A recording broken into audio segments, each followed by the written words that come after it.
I ain't gonna mess with it too bad. I ain't gonna get some of y'all upset. But when you see how we have embraced social behavior and the practices that have even come into the church, it shouldn't shock you. There was a time when people had conviction. I mean, real conviction. When they would come to church, they themselves knew they were not walking right, and they would come to the altar, or they would silence or sit themselves down. You didn't have to go through no long dissertation trying to explain to them why we have to silence you. They had conviction. These people today have no conviction, and then when you challenge them and confront them, they get mad at you and they talk about you and they walk away from the church and they embrace doctrine that's not sound. Okay. Since you don't believe it, no. You know, I know I'm gonna take my time with it. I'm gonna really take my time with it. In 2 Timothy chapter number 4, 2 Timothy chapter number 4, it says it like this: for the time will come when they will not endure sound. Y'all ain't gonna say nothing. The time will come when people will not want to hear stuff that's going to confront their attitudes, their behavior, and their dysfunction. They don't want us to preach none of that. They want us to shout them and dance them all night long and not deal with, you have to live right. You have to walk right. I know this ain't no popular message tonight. Holiness is still right. Why you think you see so many sicknesses coming in the church and all kind of diseases? There was a time we didn't see this type of stuff manifest to this level because people had power with God. And once that demon tried to show up, somebody would stand up together and start pleading the blood. Folk don't plead the blood no more. You know why? They will not endure sound teaching, doctrine, instruction. Woe to them that call evil good. I'm going to say that one more time. Woe to them that call evil good and good evil, who say darkness for light and light for darkness. That's the age we live in now, where everybody feels that salvation is just give your heart to the Lord, confessing with your mouth and you're saved. Now, I'm not going to get into no long exegetical analysis on salvation, but I believe this. I believe that when a person gets saved, there's a change of your lifestyle. Y'all don't like this here tonight. I just believe you can't be mean as a snake and say you say. I can't believe you backbite and you talk about each other and put daggers in each other's back and say you say. I just cannot believe that people that are full of envy and jealousy and competition can say they say. Bishop Page, are you judging us? No, I'm fruit inspecting. The Bible says you shall know them by the fruit that they bear. Why don't we spend more time inspecting people's fruit? Come on now. Had you looked at their fruit, you wouldn't have married that. You would have never dated that had you taken some time to fruit inspect it to find out, is it really connected to God? Because everything in this season is not connected to God. And I got news for you. I don't have no more time to waste being connected to anything that's not going in the same prophetic direction that I'm going. time come when they will not endure, but after their own lusts, their heat, that means they bring into their space folk that say what their flesh want to hear. For that is, he's supposed to be sanctified, set apart. Lord, I feel my help up in this church. See, we don't hear about sanctification no more. When the last time you fasted? I mean fast out your clothes. How many times you have fasted from a table, from a plate, from food, where you say, Lord, I need more power? Because see, that's what the saints of yesteryear taught us. You want some power with God? Learn how to crucify your flesh. Learn how to lay between the porch and the altar and call on God. Kill your flesh by fasting. Now that's how we were taught, right?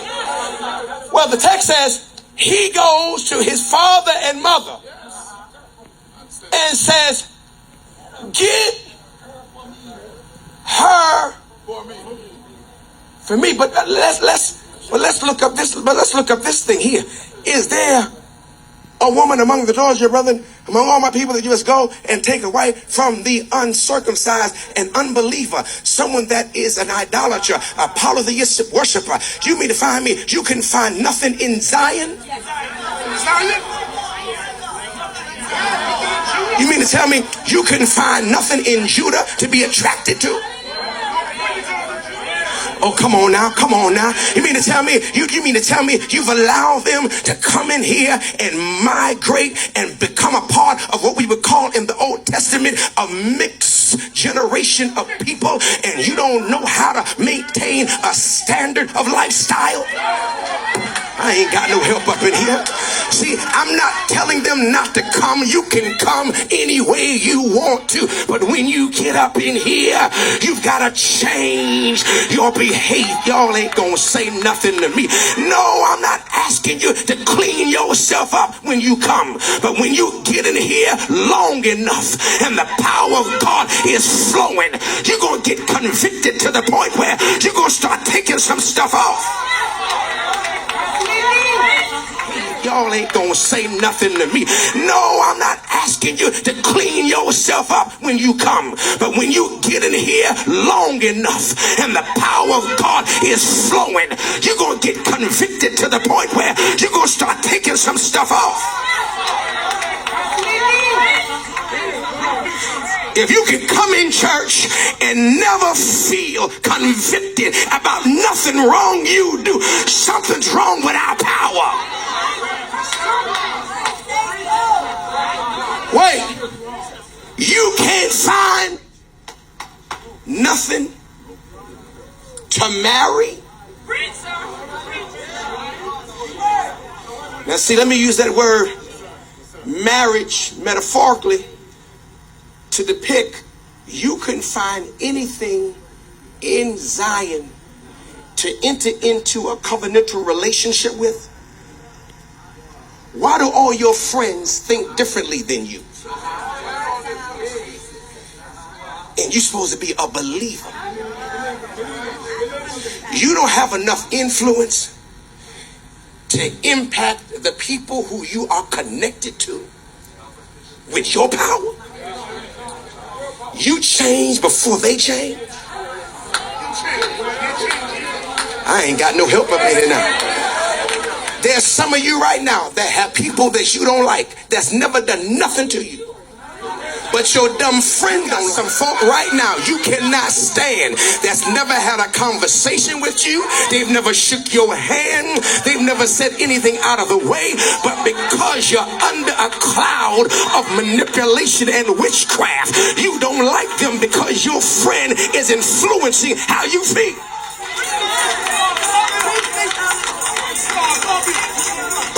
I ain't got no help up in here now. Yeah, you got some folks out when someone has been infected with bad doctrine. Because they get arrogant. See, when you get infected by wrong doctrine, you get disrespectful, and then you don't feel like you fit in. See, you were doing good until you got exposed. I ain't got no help. See, that's the reason why they told us as young people, don't carry your hips everywhere. Stay in your own church. Go to your own revival. See, some of y'all been going to the wrong tables, eating from the wrong garbage cans, letting the wrong folk lay their nasty hands on you, and now you done got infected and contaminated with a spirit of rebellion and anarchy, and we can't tell you nothing because your ear gate is clogged up. Your spirit is all twisted because you ain't connected to power. Be happy. Y'all ain't gonna say nothing to me up in here. See, God has never called us as leaders to preach you happy. We are drove to drive you to holiness. I don't care if you shout or not. I want you to go home and start thinking and reflecting about how close you need to get to God. She pleaseth me well. Now answer me this question. Who you been talking to that's got you so wide open that you'll bring your foolishness to your parents? Who you been associating with that you have lost respect? I can't get no help here. There was a day when folk would have respect. Even if they didn't agree with us, they would have respect for us. Even if I said something that hurt your feelings, you wouldn't get wind all in your cheeks and looked all upset and all uncomfortable. You would smile and you would kind of deal with it. But these folk today will sit right there and act like they want to fight you and then have the nerve to say, I need to talk to you when service is over, man of God.